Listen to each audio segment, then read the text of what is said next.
So here's the game plan for tonight. We will first take a look at Gounod's Faust in the periphery. So rather than diving into the work itself tonight, I want to look at all the other Faust-related works that are in the surrounding environs of the opera that Gounod writes. And to really accomplish that, we need to start not exactly with music, but rather with Goethe and the writing of Goethe that later on populates all of these Faust works. So that's where we're headed. Looking ahead to the 3 talks that will follow this one, we'll take a look next week at other operas based on the Faust legend and Goethe's writing. We will turn our attention also to some of the other operas written by Gounod, and eventually be working our way towards the opera at hand, Gounod's Faust. So that's where we're headed. For tonight, we'll do a lot of listening, so I hope you're connected to good sound on your end. Put your headphones on, connect to speakers, whatever you've got. We'll do a lot of listening tonight because I want to make an argument that we can position Goethe's Faust as a foundation for 19th century musical romanticism as a whole. It is not just opera that is inspired by this fertile source of dramatic territory, but really all genres of music throughout 19th century romanticism are in many ways connected to and inspired by what Goethe has done in Faust. So we'll see just how vibrant of a source this proved to be for composers across many different genres. For some chronological markers to keep in mind as we talk our way through a variety of different examples tonight, I want to put these dates out there so that you can have them in your head. As we will encounter in later talks in this series, or perhaps in the pre-concert lecture, Gounod's Faust is not a singular work. The opera itself exists in 2 strikingly different versions and a number of different editions and recompositions throughout the history of this opera. So there is no singular Faust by Gounod. And the dates that are important for us to have in mind today are 1859 and 1869. 1859 is the year that Faust in its original form premieres on stage at the Théâtre Lyrique, in which it is in the form of an opera comique, meaning it's got scenes of spoken dialogue in between the musical numbers. The work becomes so popular, and particularly as it starts to tour to other countries where the taste for operas with spoken dialogue is much less, soon recitatives are added, and finally, by 1869, Gounod has also composed a ballet sequence, turning it into a true, full-fledged grand opera, thus suitable for performance at the Paris Opéra. So we've got these 2 sort of primary versions of Faust. 1859, the opera comique, 1869, the grand opera. All of the musical works that we will look at today predate the first of those years. So everything we're looking at is stuff that Gounod could possibly have been familiar with himself, the kinds of things that might have formed the backdrop to his own inspiration to work on this story. So let's start by laying out some basics of Gounod's Faust. I don't think people read this play too much anymore. It's not the easiest literature to get through, but we need to understand, though, that Faust in Johann Wolfgang von Goethe's career is one of the foundational projects of his entire life's work. It is a plot subject matter that he was interested in from the time he was just in his 20s, starting his professional career. He is working with the source material that comes from German folk legend. Its origins date to the 16th century, and it seems like it may have been part of the oral tradition even prior to that. So this is stuff that had been around the German national consciousness for a long time. And as early, again, as Goethe's 20s, he's starting to mess around with the literary potentials for how to adapt this material into perhaps poetry, perhaps prose narratives, perhaps a play. But those ideas then go to the back burner. He becomes attached to the Duke of Weimar, where he is engaged in both political service but also theatrical service.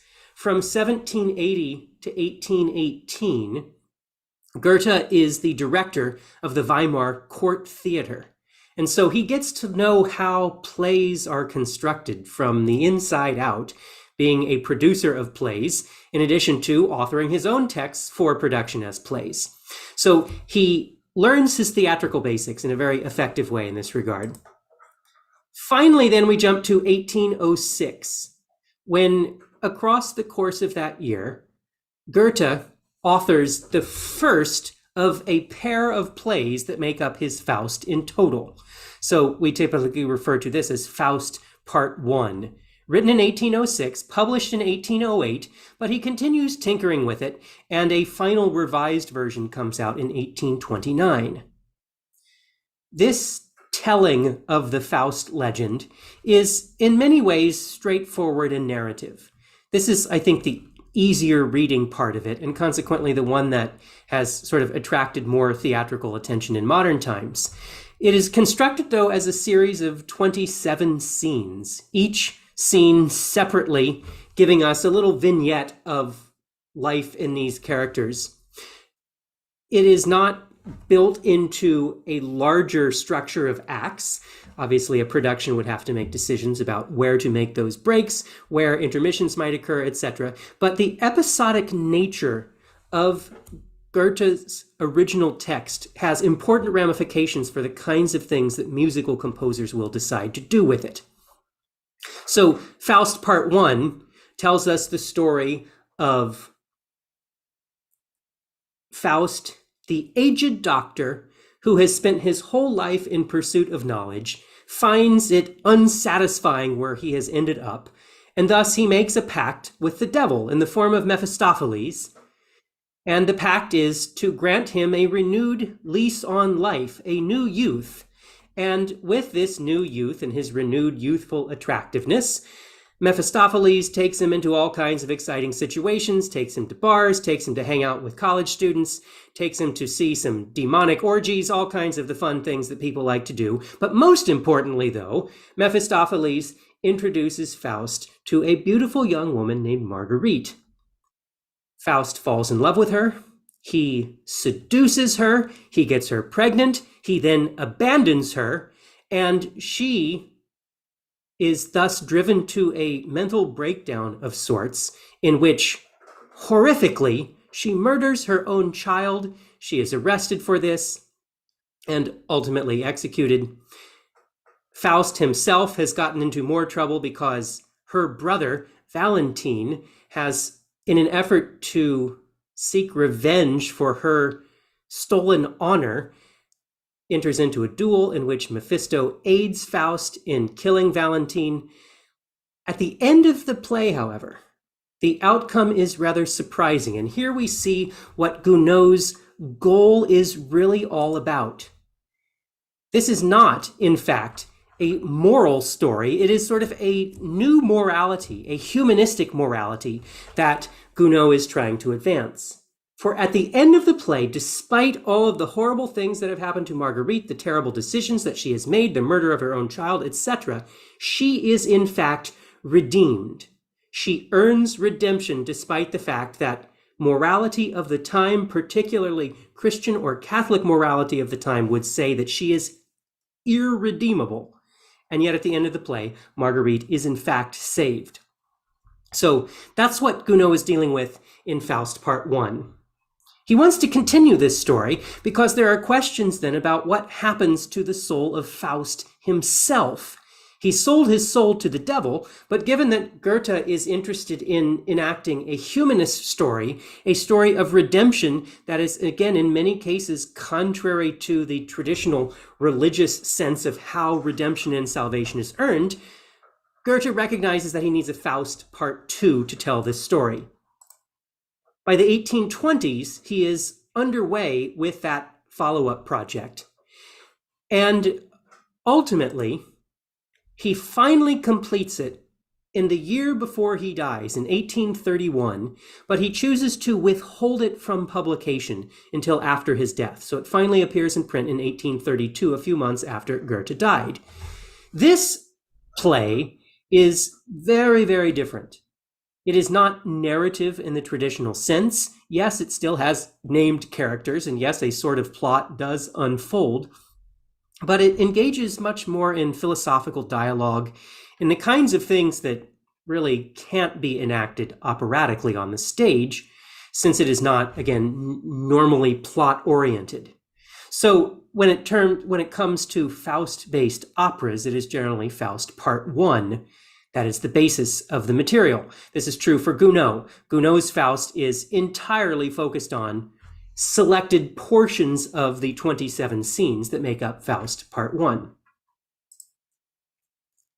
Now, before we start looking at different musical works inspired by the Faust works of Gounod, we should first get the nomenclature of our principal characters straight in our head.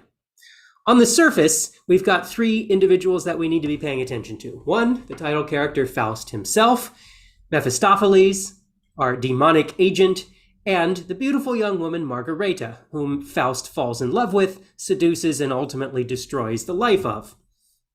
Now, Mephistopheles is sometimes described as being the devil himself. Goethe seems perhaps to portray him more as a demon agent of the devil rather than Satan personified. But however you wish to take it, that's a sort of a production decision when it comes to the operatic adaptations that we'll concern ourselves with. Faust is in fact the last name of the character. He is Heinrich Faust in full, and sometimes Margareta does in fact refer to him as Heinrich. Sometimes he's referred to as Dr. Faust. He seems to be not exactly a medical doctor, but just a learned man. He may be an alchemist, he may be a scientist, a chemist. Any of these are possible understandings for his background. Since we first meet Faust at the beginning of the story as a very elderly man, and then on the flip side of his bargain with Mephistopheles, he becomes a young, attractive, and virile man, sometimes when Gounod's opera is performed, they will double cast the role and have one tenor, usually an older tenor, play Old Faust, and then a different, younger tenor play Young Faust. Now, that is not a very common practice, but one certainly does encounter it historically in the production history of Gounod's Faust.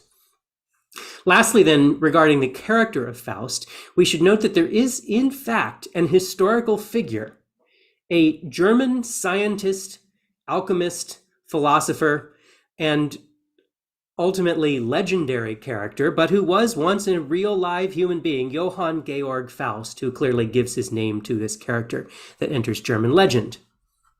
Now, understanding the name of Margareta over here is a slightly more complicated proposition. She is variously referred to as either Margareta or Gretchen in Goethe's original play. Sometimes lines are assigned to Margareta, sometimes to Gretchen. This is the same character, and we need to understand that Gretchen is the diminutive form of Margareta. The English connection is perhaps less evident, but you can see there where I have highlighted and bolded the relevant letters that connect us from Margareta to its diminutive Gretchen. Any word in German that has that C-H-E-N ending is a diminutive. So like Mädchen for young girl is another common German word that has that same ending. In the play, Margareta / Gretchen is also occasionally referred to as Gretel by her brother. That seems to be the family pet name for her. And you can see more obviously how Gretchen and Gretel are connected. We then have to add one final name to our list, and that is the French name Marguerite, because when Goethe's Faust legend is adapted into French, the name Margareta, German, gets translated to its French equivalent, Marguerite. Thus, in the opera by Gounod, we will encounter her as Marguerite. She, too, is a character based in actual history. I should point out first that the character of Margareta is an invention of Goethe. She is not a part of the folk legend of Faust. She is a creation for the purpose of this play. But in drawing inspiration for this character, Goethe is again referencing an actual historical person. There is a woman by the name of Susanna Margareta Brandt, a German woman who, as you can see, died very, very young, who in real life became pregnant out of wedlock and killed her baby to try to hide the shame of what had happened to her. And seeing how she was treated in a court of law and ultimately executed for having done this, this surely convinced Goethe, who as a humanist did not like the fact that this is what the court system of Germany was deciding to do. So he seems to be struck by the injustice, as he perceived it, of what happened to that real world individual, and consequently repurposes her story into an aspect of Margareta in the play. So now we know a bit about what Goethe is up to. We know a bit about the characters that populate this play. Let's now turn our attention to musical genres that draw inspiration from it. Of course, opera is at the center of what we will be talking about, and we'll get to other Faust operas next class. Today, though, I want to look at a host of genres that surround opera as also being inspired by Faust as a source. There are examples of Faust-related lieder and oratorio and symphony and concert overture and piano music and even danced Faust ballet scores. So it is remarkable how this one literary source has provided such pervasive inspiration to a broad host of composers working across so many different genres. Let's start our exploration this evening by looking at lieder. Now, this is a very natural place for Faust inspiration to wind up. Much of the play itself is written in rhyming couplets, and Goethe regularly authors texts that are in fact intended to be songs sung by the characters. So in this, it's very much like, say, the way Shakespeare approaches playwriting, where there are many incorporated song texts into the dialogue of the play. Unsurprisingly, composers from the earliest period of publication of Goethe's Faust have been drawn to these song texts and have sought to set them as lieder for voice and piano.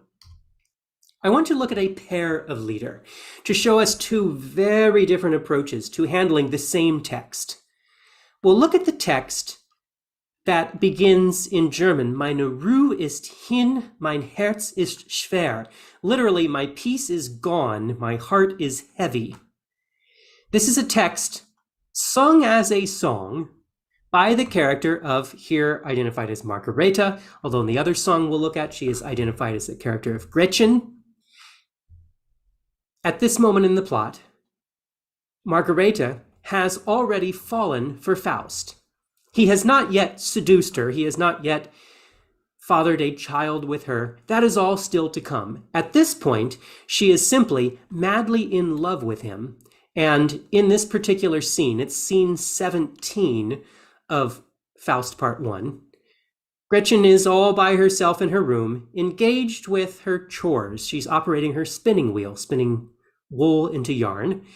And while she is doing it, she is sort of absent-mindedly musing on, or maybe perhaps a better way to explain it is she is obsessing about how desperate she is to see Faust again. She simply can't wait to see him again.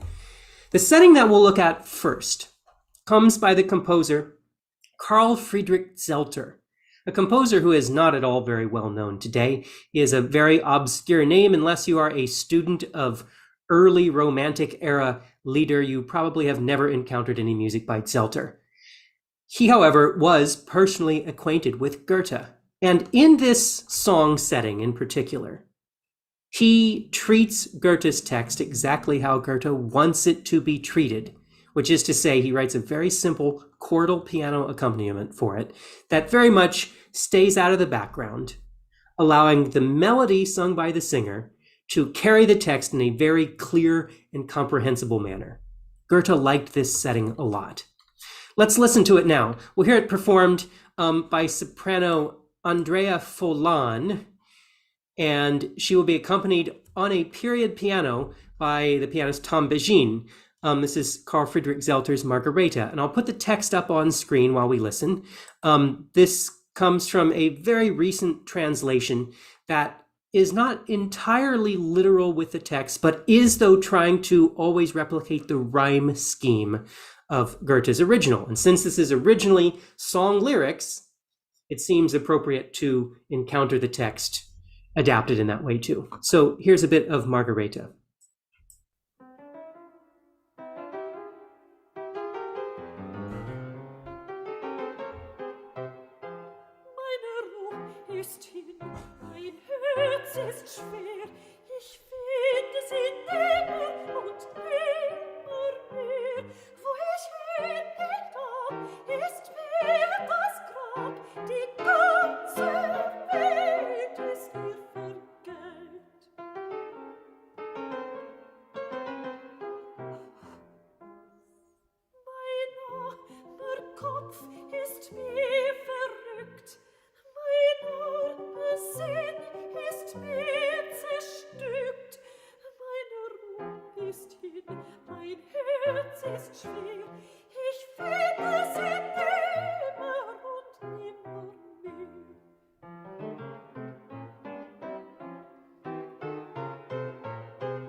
And so forth. So it's a charming little song. It's a lovely tune, well supported with the harmonic layout in the piano. It's not particularly sophisticated. I'm not sure it's entirely very memorable, but it clearly puts text to the foreground.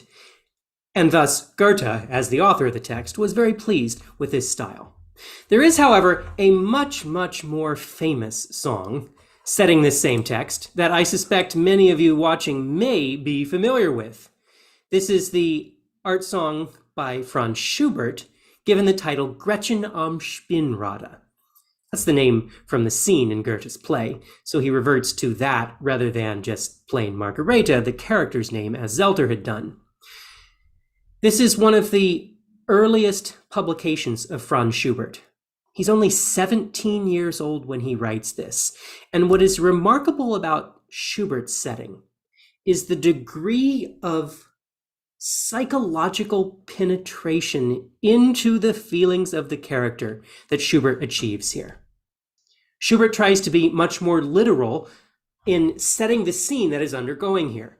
We know from, again, Goethe's play that Gretchen is doing her chores. She is sitting at the spinning wheel, pressing the foot pedal to make the wheel spin around. And thus, in the piano, we have, throughout the entirety of this song, music that depicts the motion of that object.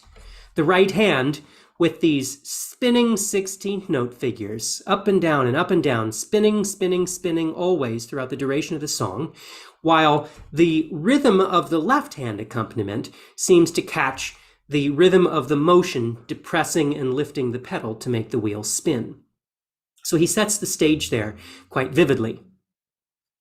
The singer, of course, the same text as we have just heard, but now her line is emotionally charged. And it seems like what Schubert is doing here is he is conflating the terrible things that are to happen later in the plot to Margareta with her emotional state in this instance. Now, this is not a song of a young girl hoping that the boy she's into comes back and sees her again. Now, when she says, "My peace is gone, my heart is heavy, I will find peace nevermore," well, it seems to be her articulating her distress at having been abandoned by Faust. In the play, that hasn't happened yet. That comes several scenes later. But Schubert is grasping at those more intense emotional contexts, which is what makes this song such a great setting. Let's listen to this song in its entirety now. We'll hear Barbara Hendricks sing, and she will be accompanied by Radu Lupu. Again, I'll put the text and translation up on screen. Here comes some music.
Well, that's some pretty remarkable work for a 17-year-old, for really any composer. It's remarkable that Schubert was so insightful at that early age in his life. We see how the contour of the melodic line so closely follows the emotional state of the character. We see how he adjusts the piano accompaniment, even though it's got that perpetual spinning motion in the right hand, it changes shapes from time to time to reflect the way in which her emotional attitude changes. When she starts remembering all the wonderful things about Faust, for instance, we get a very different texture in the piano accompaniment. It is remarkably wonderful composition. Schubert, as an aspiring young composer, sent a copy of his published music off to Goethe, hoping to get the old master to, compliment his work or maybe put in a good word for him. And reportedly, Goethe was not a fan at all. It seems like Goethe recognized that Schubert's musical setting comes to the forefront. And if the music is at the forefront, then it means the text is not at the forefront. And that seems to be what Goethe did not like. This music takes over, is more the driving force than Goethe's text. But a fascinating comparison, I think, with the Zelter example, the one that Goethe did like. All right, let's move on to a very different genre of music. Solo piano music now. Not where one would expect to find Faust references. We'll turn our attention to a composition by the French virtuoso pianist and composer Charles Valentin Alcan, a composer that is less well known today than two of his close personal friends, also pianist composers, in Paris at the same time as Alcan was making his career. Specifically, I'm thinking of Chopin and Liszt. They were all sort of piano rivals and colleagues together. They certainly knew each other's music, were influenced by each other. There's a certain degree of one-upsmanship amongst those three pianists trying to write ever technically more impossible things to outdo what the other guy had done. And this particular piano sonata by Alcan is no exception to that. Alcan's Grand Sonata, published as his Opus 30, has a title. It is called The Four Ages. And this is a very unusual sonata in the way that its movements unfold. It has four movements, which is fairly normal for a sonata at this time period. Each movement is designed as a programmatic representation of a man at different ages of his life. So the first movement is a man in his 20s, where he is all rambunctious energy. The second movement is a man in his 30s. We'll talk about that one in just a moment, because that's the Faust-related movement. The fourth movement, a man in his 40s. The final movement, a man in his elderly 50s. At least that's how Alcan conceived it. These movements get progressively slower as the sonata goes on. It is unlike any other sonata ever written, with four movements that progressively slow down as we go. The third movement is, in Alcan's conception, a man in his midlife crisis, essentially. The movement is subtitled Quasi-Faust. It's the idea of a man who has struggled for whatever he hopes to attain, find that it hasn't satisfied him, and therefore perhaps he is ready to make a demonic bargain with Mephistopheles. Let's listen to a bit of this sonata movement. The sonata as a whole, I should say, is about 45 minutes in total duration. This movement itself is 13 minutes in duration, so it's a very substantive work. Let's just listen to a brief sample of it from the beginning, and we'll get a sense of the unbelievable virtuosity that Alcan challenges his pianists with.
and so forth. I would like to draw your attention to this rather unusual tempo indication. The only time in the entire literature of music that I know of its use as a tempo indication is this wonderful word here, sataniquement, satanically, whatever that means in terms of how you're supposed to play it. So we see here, though, one approach that particularly instrumental composers like to take in their Faust-related compositions, and that is that the music behaves sort of like character portraits of the three main figures of Goethe's play, Mephistopheles, Faust, and Marguerite. This is the case with our next example. We'll turn now to the genre concert overture and look at an example by the very young Richard Strauss before he has had any major operatic successes, when he is still thinking that maybe he'd like to be a symphony composer and follow the Beethoven legacy rather than becoming an opera composer. In the late 1830s, Wagner is batting ideas around for how he might create a Faust symphony in which each of the movements would be portraits of the characters of the play. Ultimately, that project does not come to its full completion. Instead, Wagner decides to salvage the material from what he intended to be the first movement of a full symphony, in which he will also incorporate some of the melodic ideas that he originally intended would appear in the later movements of the symphony, and then he would structure it as a concert overture. A concert overture in the sense of a single movement orchestral work designed for performance on an orchestral concert, rather than an overture that precedes a play or an opera, for instance. That's what a concert overture is. Let's listen to a bit of this piece. Here's how it begins.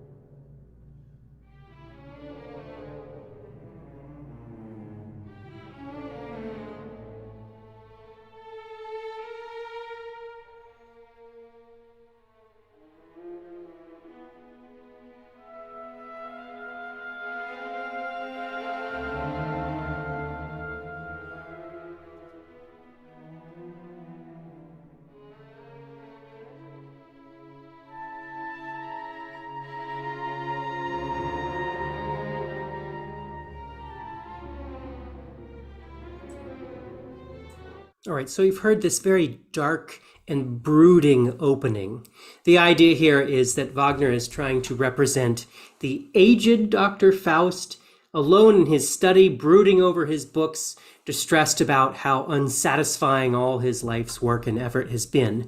So Wagner will then proceed to sort of ramp up the energy, and let's jump forward to save a bit of time. We'll jump forward a couple minutes into the work and hear the transition into the main fast section, which is, again, Faust being portraited as a man of struggle and striving.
And so forth. It's a very fine bit of orchestral writing. You can certainly hear this foreshadowing things that Wagner will do just a few years later in an opera like The Flying Dutchman, for instance. And a piece that Wagner clearly put some stock in, given that he returned to revise it in both 1844 and 1855. So he thought highly of this piece. Although this was intended to eventually become a Faust symphony that ultimately never materialized, Wagner surely discussed this idea with one of his colleagues, one of his fans and supporters, one of his admirers, and ultimately his father-in-law, Franz Liszt. Liszt, after spending a number of decades centered mostly in Paris, existing as a piano virtuoso, befriending Charles-Valentin Alcan, who we heard from before, Liszt eventually retires from the life of being a virtuoso concert pianist and settles in the city of Weimar. This is important. Remember, Weimar was Goethe's city. And it seems like Liszt must surely have had conversations with Wagner about the idea for making a Faust symphony, because then Liszt does in fact bring that plan to completion. In 1854, Liszt composes what he calls a Faust symphony in 3 character portraits. That's the German term Charakterbildern there, 3 character portraits. Each of the movements of this symphony thus depicts the 3 main characters. Faust first, a beautiful romantic slow movement for Gretchen, and finally then a demonic finale that sort of combines the atmosphere of a symphonic scherzo with the idea of a symphony finale. This last movement is the portrait of Mephistopheles. Some stunningly virtuosic orchestral writing, really colorful and very evocative of this satanic mood. Let's listen.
And so forth.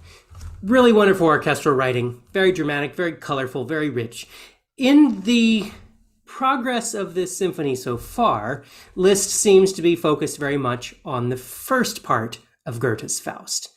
It is the character portraits of these 3 figures as they exist in that one. And we notice an important trait of Mephistopheles. Yes, he is a demon. Yes, he is an agent of Satan, if not Satan himself. Yes, he is a demonic power at work in the world for evil, but he's also something of a trickster too. Likes pulling pranks. He likes going into fun party type situations. He takes Faust to many of those sorts of situations. And so this sort of duality between hedonistic life here on earth, but also a force of darkness and evil, is something that is essential to understanding the character of Mephistopheles, which of course then has important ramifications for how one would write an opera featuring that character. In the revised version of this symphony, Liszt adds a choral conclusion to the very end. It's only for the last 6 minutes worth of music of this 55-minute long symphony that the chorus is needed. It's only a men's chorus and it also requires a tenor soloist as well. But at the very tail end, recognizing that Goethe's play is in its totality a story of redemption, Liszt feels that he needs a different way to end his symphony. He doesn't want to end it with this nihilistic portrait of Mephistopheles. Therefore, instead, he jumps all the way to the final 8 or so stanzas of part 2, leaping ahead to the final bit of text assigned by Goethe to the chorus mysticus, the mystical chorus, which is finally then an uplifting statement of the redemption that ultimately comes to Faust and Gretchen. For in the end, both of their souls are saved. Mephisto gets neither one of them. So Liszt tacks on that choral ending there of redemption. And we'll find that to conclude with that sense of redemption is a very important part of most dramatic adaptations of Goethe's Faust. So 2 final examples then for us to look at this evening, both examples that are opera adjacent, 2 examples of oratorios. First, from Hector Berlioz, the French composer. Berlioz, very early in his career, even before he had written Symphonie Fantastique, when he's just 26 years old, Berlioz writes a set of 8 standalone pieces that he collectively titles 8 Scenes from Faust. So he's sort of acknowledging the fact that Faust Part 1 is this episodic construction of a series of scenes. So he picks the 8 that he likes. He's not trying to tell a complete story by any means. That's what he does in 1829.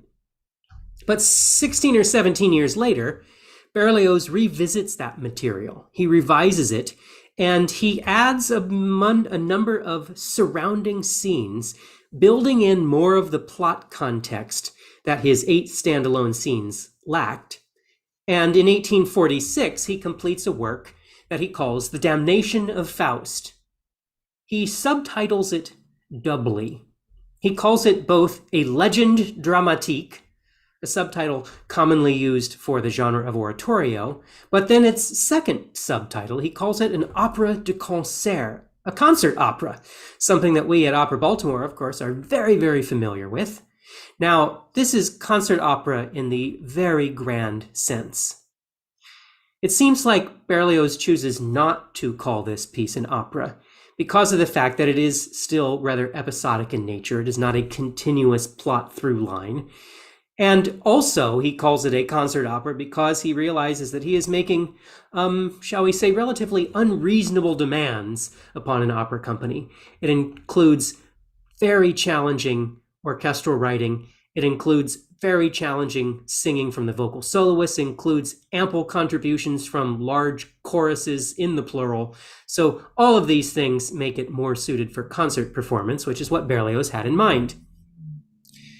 Let us listen to just one brief excerpt, a scene that is sort of the equivalent parallel to Gretchen at the Spinning Wheel that we listened to in art song form at the beginning of today's talk.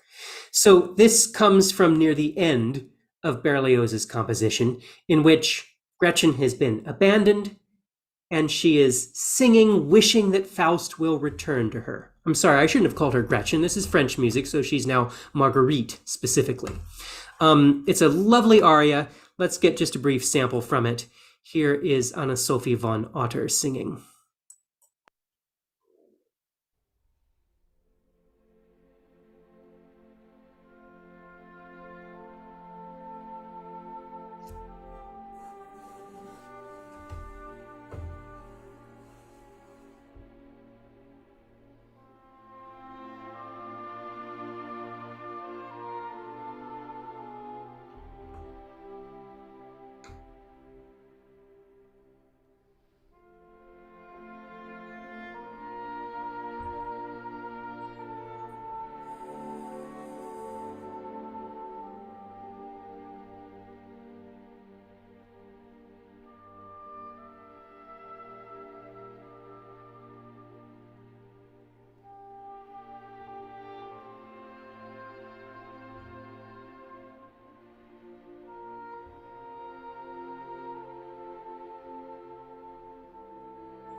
and so forth.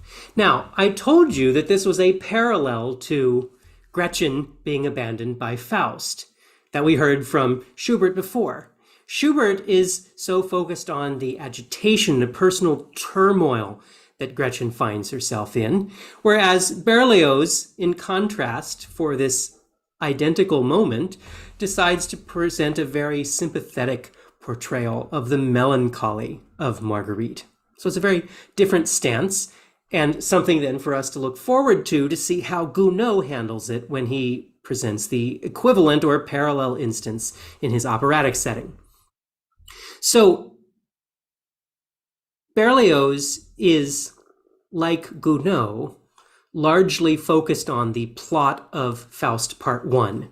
A very different approach, however, is taken in another oratorio from right around the same time. Robert Schumann, the German composer, in his reading of Faust, found much more interest in the Part 2 bit of the Faust business, the metaphysical business, the philosophical stuff, rather than the traditional plot unfolding stuff. So uniquely, the overwhelming majority of Schumann's approach to this plot matter is to focus on Part 2. This is an oratorio that in total duration runs for nearly 2 hours in time. And yet, the only bit that corresponds with the plot that we've talked our way through tonight, the plot that we're more familiar with, the plot that Gounod uses for his opera, for instance, the only bit of Schumann that follows that plot is just 3 musical numbers that make up Part 1 of this oratorio. And those 3 musical numbers only account for approximately 17 minutes of the nearly 2-hour runtime. So Schumann is clearly taking a very, very different approach here to this material. Let's conclude tonight then by just sampling from Schumann's work briefly, and we will pull an example from Part 1. So an example that, again, corresponds with a scene we shall encounter in Gounod's Faust opera. This is the kind of scene that you would expect to find in any type of an operatic context. This, of course, is oratorio, so not to be staged, but rather to be sung in concert. This is simply a love duet between Faust and Margareta. We will hear in this performance Bryn Terfel as Faust, interestingly enough, a baritone Faust rather than a tenor Faust, and Marguerite is sung by Carita Matila. Here we go.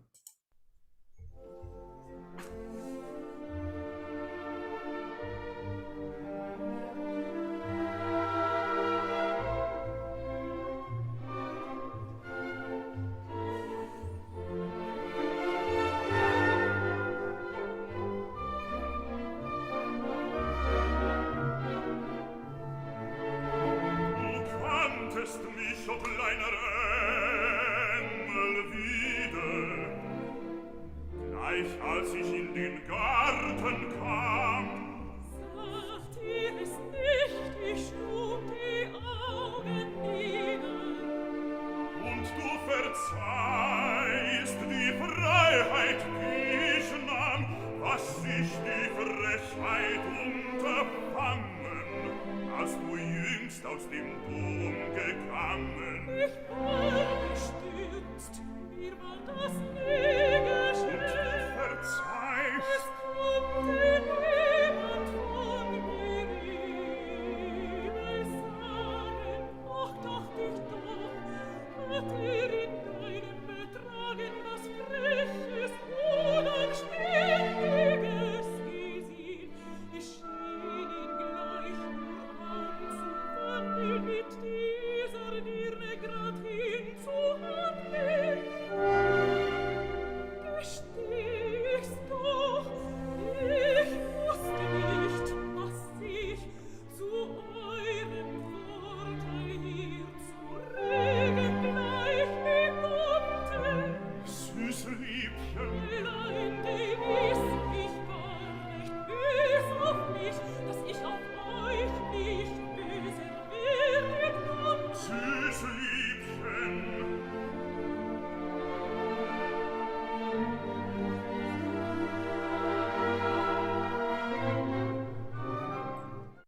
and so forth. It's some really lovely writing, a work that Schumann considered to be among his finest, but one that, again, because of the scope and scale and duration of it, doesn't get performed as frequently as it probably deserves to be. All right, well, we have covered a lot of territory this evening. We will next again go to look at some other Faust operas and take a look at Gounod's operatic output as well. That's next week. I hope that you'll join me again. Thank you so much to those who chose to come out and spend some time with me tonight. And thank you too for those of you watching the replay on Zoom.